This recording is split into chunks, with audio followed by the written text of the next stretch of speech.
Now, we've done videos like this in the past, focusing on the aromatic fougere, also idiomatically known as the barbershop fragrance. They are not necessarily one and the same. Not all aromatic fougeres are barbershop fragrances, but usually all barbershop fragrances are based on an aromatic fougere. If none of that really made sense to you, that's okay. I'm not going to waste your time going into all the details of how this genre comes together. In this video, I'm going to direct you to this video from a couple years ago that honestly, there's some things I would tweak about it, but I do think that the information is evergreen and will be helpful for those of you who don't know anything about what an aromatic fougere is. But for those of you guys who know a little bit about me, you might already know that it is one of my absolute favorite genres of perfumery. It wasn't always, it took me a second to get into it, but it's one of the most quintessentially masculine, timelessly elegant types of genres that I think a man can wear. There's a reason why the genre has been around for a couple hundred years now, and that companies are still producing fragrances like this. It's because, again, they're timeless. There's a classic quality to them that just cannot be beat by the passing of time. So the last time I did a video like this, I talked about 10 of my favorite barbershop / aromatic fougere fragrances that I would recommend to a guy.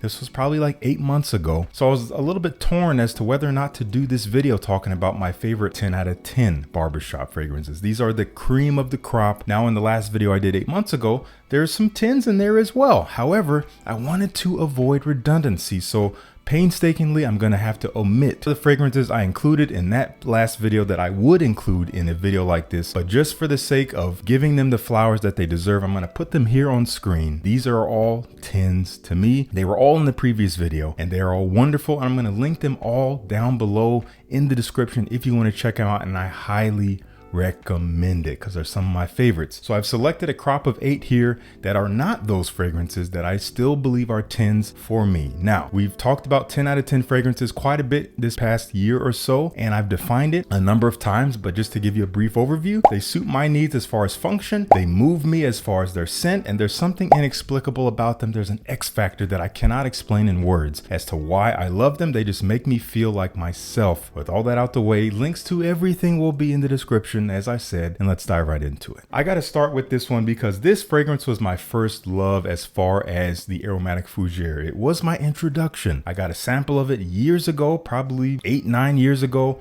I fell in love with that sample. I drained it and then I had to get a bottle, and I've had this bottle ever since. And frankly, I haven't worn it a ton over the past handful of years because I've since branched out to other fragrances in the genre that I might find a little bit more interesting. But for its nostalgic factor, this is still a 10 out of 10 for me because it's just a well done fougere, especially for those who might be new to them. This is from Margiela. It is at the Barbers. The classic formula is here. It is aromatic. Kind of citrusy, bright. There's an herbal quality. There's a spiciness. There's this sweet, creamy, almost like shaving foam vibe. This is definitely more on the barbershop side of things as far as the aromatic fougere goes. It is intended to represent that feeling, that vibe you get when you come fresh out the barbershop with a fresh shave or fresh haircut, and you just feel like nobody can tell you nothing because they can't, because their hair's looking scraggly and they don't smell like this. That is at the Barbers from Margiela. Now, we do actually have a classic here. This fragrance is over 30 years old, and there's a reason why. The House of Cartier keeps producing it because people keep buying it. This is Pasha de Cartier. This is the original EDT version, the one that started it all. This collection, this line is still available today. It's still expanding today, and it would not be here if it were not for this 1992 classic. And it might be a little too sophisticated for some guys, maybe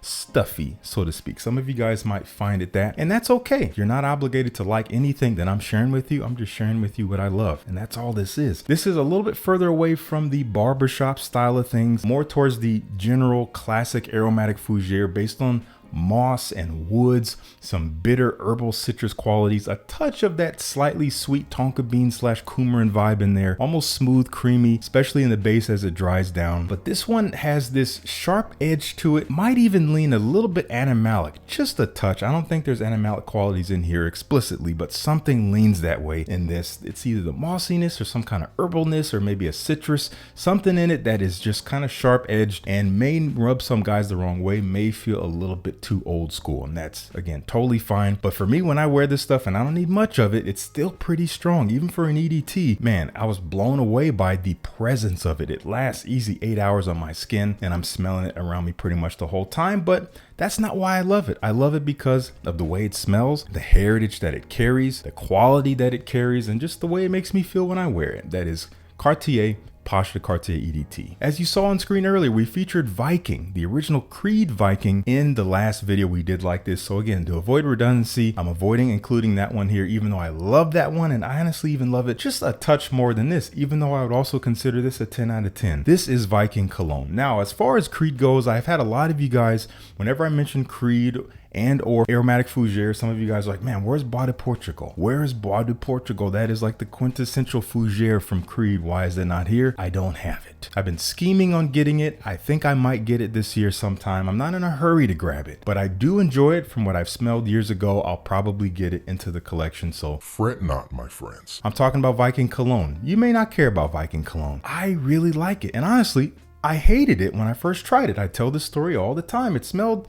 like toilet cleaner when I first got this bottle. So I didn't touch it for months. I let it sit in the dark and then something happened. It just kind of figured itself out, and now it smells like itself. It does remind me of the original Viking. Fresh, spicy, lots of soapy lavender with this pink pepper, woody vetiver, some citrus. The original smells reminiscent of something like Old Spice, the original Old Spice, but way better than that and way more updated than that if you're asking me. And Viking Cologne, what it does is it takes the original, it strips away some of the depth. It's not quite as deep and woody and heavy. It's definitely brighter, more top heavy, more citrus heavy, might even come across a little bit more young, a little bit more contemporary. It's just easier to wear. It's more versatile, I would say, than the original, which is already pretty dang versatile. Anyway, that's Viking Cologne. I'd love to know what you think if you've tried this one. This one, technically, if you look online, is not considered to be an aromatic fougere. I believe Fragrantica just calls it an aromatic fragrance, but for me, this is an aromatic fougere, but it's done with a different type of touch to it, a different depth, a different grounding. This is Gambit from Mind Games. This is one of my favorite fragrances in my collection. It's one of my most worn fragrances each year for the past couple years now. It carries this modern, masculine, slightly barbershop vibe, almost shower gel leaning, almost Dior Sauvage leaning closer to like Sauvage Elixir, but for me, it's a little tiny bit fresher than Sauvage Elixir, and it's not exactly the same.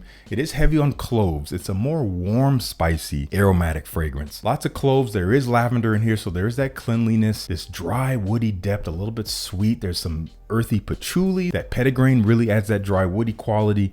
It is just so, gosh, it's irresistible for me. It's a very masculine fragrance, day or night, but I do find it to be one of those fresher-ish profiles that you can really pull off in the evening time, pretty much year round. Just go light-ish on the sprays. It's not a weak fragrance. It has some power and oomph to it, especially in the base. I have accidentally choked somebody out where I was getting dressed in a bathroom backstage before a show. I put it on, maybe just a couple sprays, 2 or 3 sprays from a decant. As soon as I opened the door, they were right there. They came in after me. And then I'm like, oh crap. And then I saw them a few minutes later after they came out of the bathroom. They just gave me this look like, oh my God. Anyway, that is Gambit from Mind Games. Let me know if you dig this one. Another aromatic fougere that is a little bit more on the heavier, maybe warmer side. This one is not super strong, but it is warm and rich, and again, maybe more bottom heavy. From Aiden Bob, this is Egypt. This fragrance has been around at least a decade now. It is such a well done take on this type of profile. Definitely more on the ambery, leathery side of things. Although there's no amber listed, I get this ambery, almost vanillic warmth with leather, with patchouli. There is still a clean lavender in here. There is still a fresh spiciness. I think cardamom really plays a big role. And it's kind of smooth as it dries down. That sandalwood, I think, adds to that smoothness. But man, when you spray it, it doesn't smell fresh. It's not bright. It's not like hot summer day kind of freshness. No, there's a cleanliness here from that lavender, but it is warm. It's a warm cleanliness. If that makes sense, I hope it does.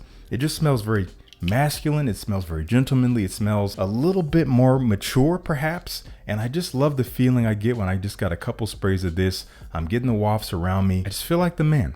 I feel like I have what people are looking for. That is Aiden Bob, Egypt. In the last video, I featured Roja Scandal Pour Homme Parfum Cologne, one of my absolute favorites from the house of Roja, and it blew my mind when I first got my nose on it several years ago. I was like, this is a perfect fragrance. I was obsessed with it. I featured it in every video, and it's still phenomenal to me. And it was in the last video, so I'm gonna instead feature its counterpart, actually its predecessor, that I like just as much, and this is Scandal Parfum, the original Scandal Parfum. And this is simply a denser, richer version Cologne, perhaps less bright, less citrusy, less open and transparent, and maybe making it a little bit less versatile than the Parfum Cologne. But the Parfum Cologne I still really recommend. In fact, if you're interested in this profile and you haven't tried any of these from Roja, I would recommend the Parfum Cologne first over this one, because the citrusy quality of it is just a little bit more welcoming. It's a little bit less old manish, so to speak. I will link down below to a sample of that or something, whatever I can find. But again, for this video, to avoid redundancy, I'm featuring the Parfum. If you know Sauvage Eau de Toilette from Dior, they basically just beefed up that fragrance and made it into a Fougère. Sauvage is more of a citrusy, aromatic. There's not a ton of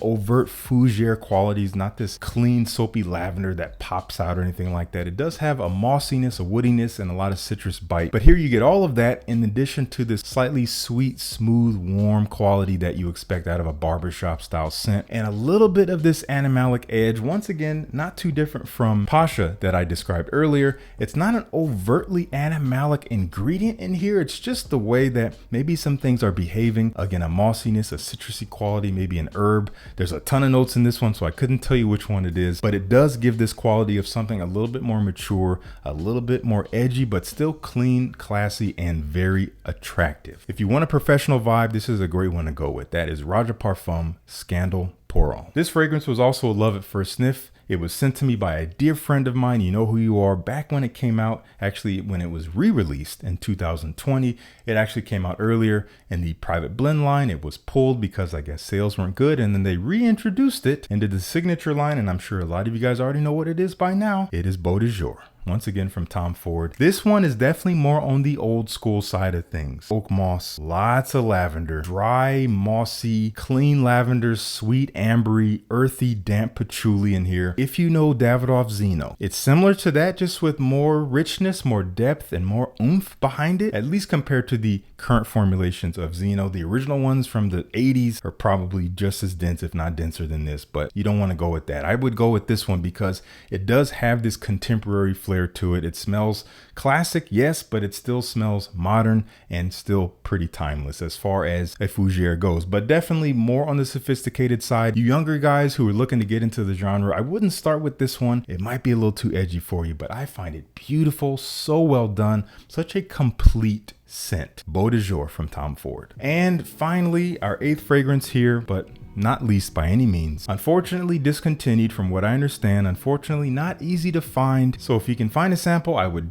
grab a sample. I will link to what I can find down below. Otherwise, you might have to blind buy this one. And that being said, I don't recommend it because this one's probably the edgiest of the entire bunch. And this is from Amouage, and it is their Bracken Man. Bracken Man, another one that when I first tried it, I wasn't ready for it. Oh, this is so great. I was not ready for the sophistication that this carries, for the classiness, for the just pure, unadulterated masculine feel that this carries. And I think what threw it off for me was the cloves. This is a clove bomb. Gambit has a lot of cloves in it, but it is kind of just touched up and it's made more accessible by this clean contemporary feel to it. The cloves here are just unhinged, very dry, very spicy, warm, borderline stuffy even.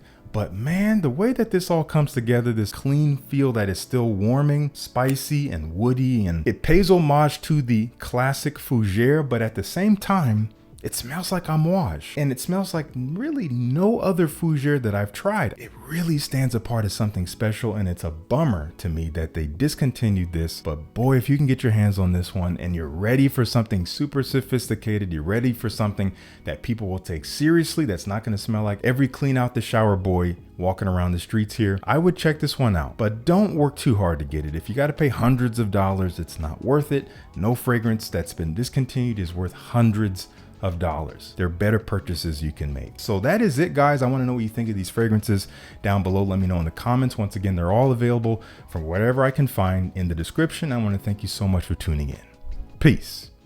I'll see you in the next one.